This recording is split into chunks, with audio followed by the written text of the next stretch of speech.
Welcome back to the channel, everyone. Today's video is going to be a Banff National Park ultimate travel guide. What better place to start than in the town of Banff itself? We're going to go through things like transport, amenities, costs. Then we're going to hit a few highlights of some attractions around Banff town. And if you stick around till the end, we're going to hit a few attractions around Banff National Park as well. We're David and Sarah. At the end of 2021, we packed up our lavish Aussie lives into 4 suitcases to do a 2-year working holiday in Canada. The awesome sights and experiences you're about to witness are the result of 2 people prioritising fun, adventure and each other over financial security, career goals and social ideals. If you're new around here, don't forget to subscribe and turn on notifications so you don't miss any of our upcoming adventures. If you want to support our channel, don't forget to subscribe, like and share this video around. You're more than welcome to buy us a coffee by clicking the link in the description below. The first thing we wanted to touch on was the parking. As you can see, there's a car park behind me. This is where we chose to park. It's only a 5-minute walk to downtown Banff and it's free parking from 8 AM to 8 PM but only a 9 hours max. You can get closer to Banff town, but if you park in the wrong spot, like in a residential area on the road, you do run the risk of getting a fine. If you park in like an industrial commercial area, you're good to go. Behind us here, just pulling out, is the free shuttle to the Banff Gondola. There's a few different shuttles to a few different attractions, but just good to keep in mind that you can get around without your own wheels. More on the Banff Gondola later. Let's keep going.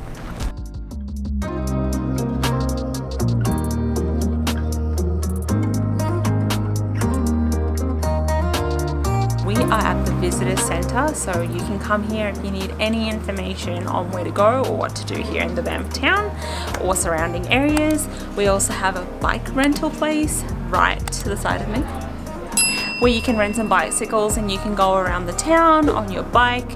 Alternatively, you can hire a scooter. We had so much fun on them in Bali, so you can get around town on a scooter if you like as well. These 3 places, the bike rental place, scooter rental and the visitor information centre, are all in one place and it's right next to the free parking as well. While we're walking into the town, we just wanted to let you guys know those 2 buses that you just saw, the Brewster and the Rome. The Brewster can take you all the way to Calgary and back to Banff or Lake Louise, and the Rome can get you to Lake Louise, Banff, Canmore. If you want more information, you can Google Rome Bus, 8X or Brewster, and for more information you can visit their website. The other thing we should mention while we're talking about transport is that if you're driving a vehicle here, you will need a permit, and you can get those either as you enter the park or online. If you are here for an extended period of time, it is going to be better to get it online. It's about $75 for a year, otherwise you're going to be paying $10 to $20 per day.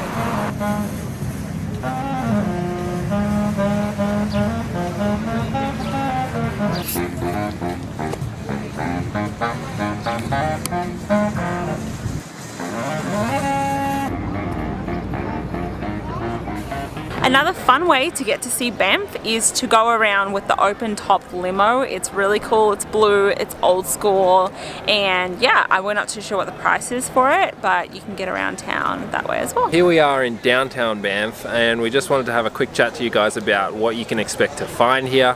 So it's a very touristy town. Don't expect to come here and get all your chores done.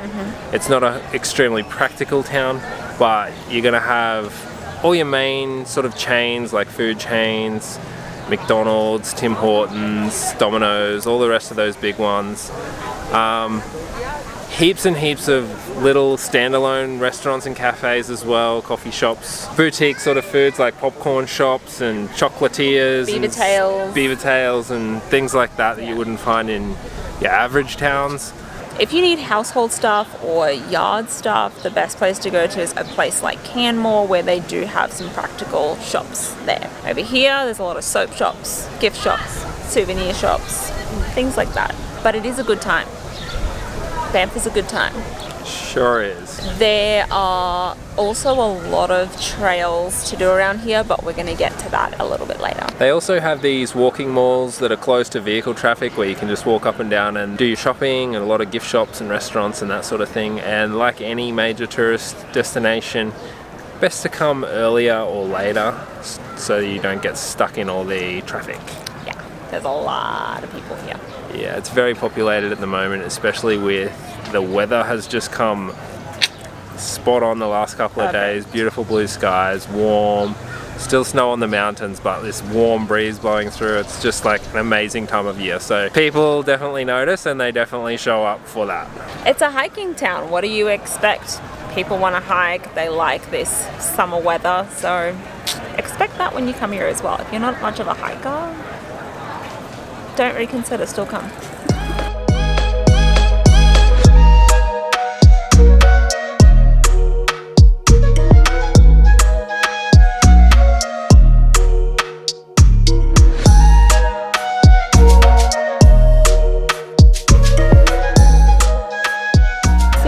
As we said before, you can get some beautiful beaver tails. I'm gonna have a little taste, David. What better note to discuss costs on than food? We thought we'd start it off with a beaver tail.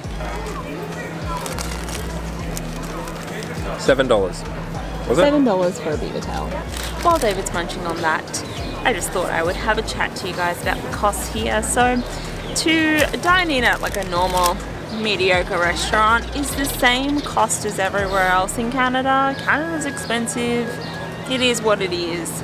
So it's the same price everywhere. Like what we would pay in Vernon, BC, a small town where we stayed, is pretty much the same price that we would pay here for a meal. There are also options like McDonald's, Tim Hortons or Subway if you don't have a lot of money and you want to tour Banff. As we mentioned before, not everything is like a boutique little restaurant. There is some major chains, and the price of a Subway here, even though it's a very touristy town, is the same as the price of a Subway anywhere else. You don't have to worry about that. They don't put this crazy tourist tax on it where you're paying $20 for a Big Mac. So an average sort of a restaurant, expect to pay somewhere around like $20 for a burger and fries plus your drinks, which is pretty standard. Most of the time it does include fries or salad or a side. So while Sarah's hogging the remainder of the beaver tail, I just thought I might also mention that one thing you might notice the cost difference in is groceries. There's not a lot of big supermarkets around, so the prices tend to be a little bit higher. Also, accommodation is at a premium here. Don't expect to pay anything less than probably $300 a night, depending on where you're staying, of course. 4 bedrooms, 4 bathrooms, 1.6 million in Banff. This is really good. I bet it was really good. Unbelievable. If you are looking to buy clothes around here or hiking boots or jackets or anything, the prices are not that bad. They're not any different to Vernon, where we used to live, the small town in BC. And even compared to Australia, it's not too different. Maybe a little bit more expensive, but it's not to the point where you can't afford it. So that about wraps it up for Banff Town, but for the rest of the video we wanted to show you around Banff National Park and hit some of our favourite places.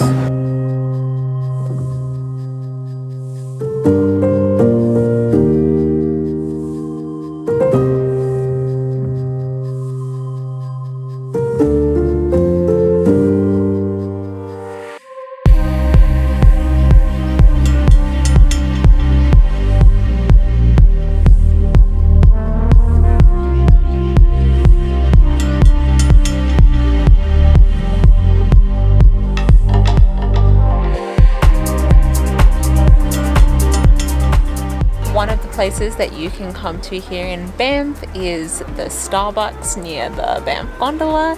It's one of the highest elevation Starbucks here in Canada, and actually the highest. And yeah, it is. No, it's the highest. 1,548 meters above sea level. 83. If you're already in Banff Town, then you have to come up to Mount Norquay Lookout. It's literally only a 10-minute drive from Banff Town, and you get an awesome aerial view of the Banff Town, Vermilion Lakes, which you can see there, and we're going to show you a closer look at that in a second. You can also see the top of the Banff Gondola at the top of Sulphur Mountain, and all from a nice grassy hill with a good chance of seeing some mountain goats as well. one of the places that you should come when you are visiting Banff is the beautiful Cascade Ponds.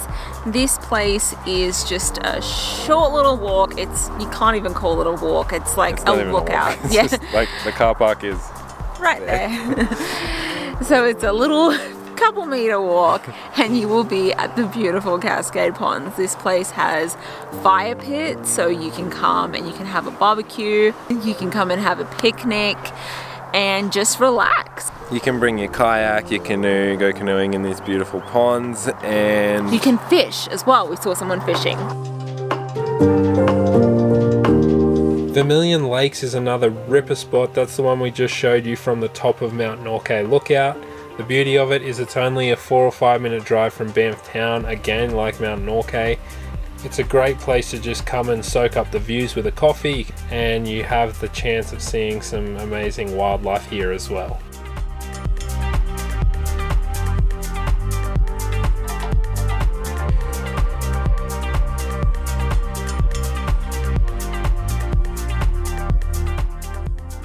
Johnson Canyon is an amazing walk. It has an upper and a lower falls lookout. Scenery after scenery, view after view, green ponds, cascading waterfalls. If you go at the right time of year, you're also going to see some partially frozen waterfalls, which is always cool. It's a really awesome walk, not too challenging physically, but extremely rewarding.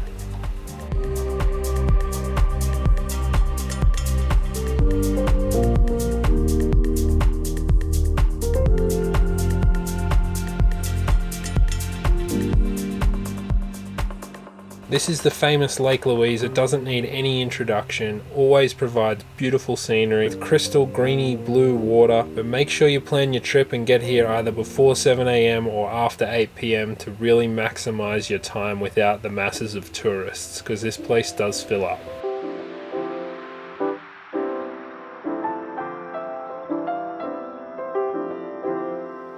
This last one is just an added bonus for you guys. It's one that you might not hear too much about. It's called Lake Minnewanka. It's got that beautiful Canadian blue-green water as you've seen in the other lakes.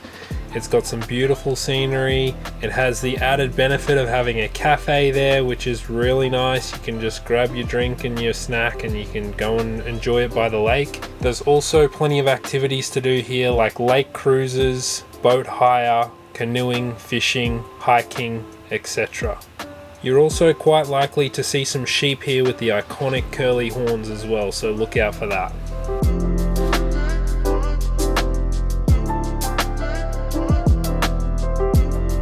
Well, that is all for the video today. We hope that you enjoyed it, and don't forget, if you want to support our channel, please subscribe, like and share this video. And if you really are feeling generous today, you can click the links below in the description and purchase us a coffee. Thank you for watching, and we'll see you in the next one. Bye.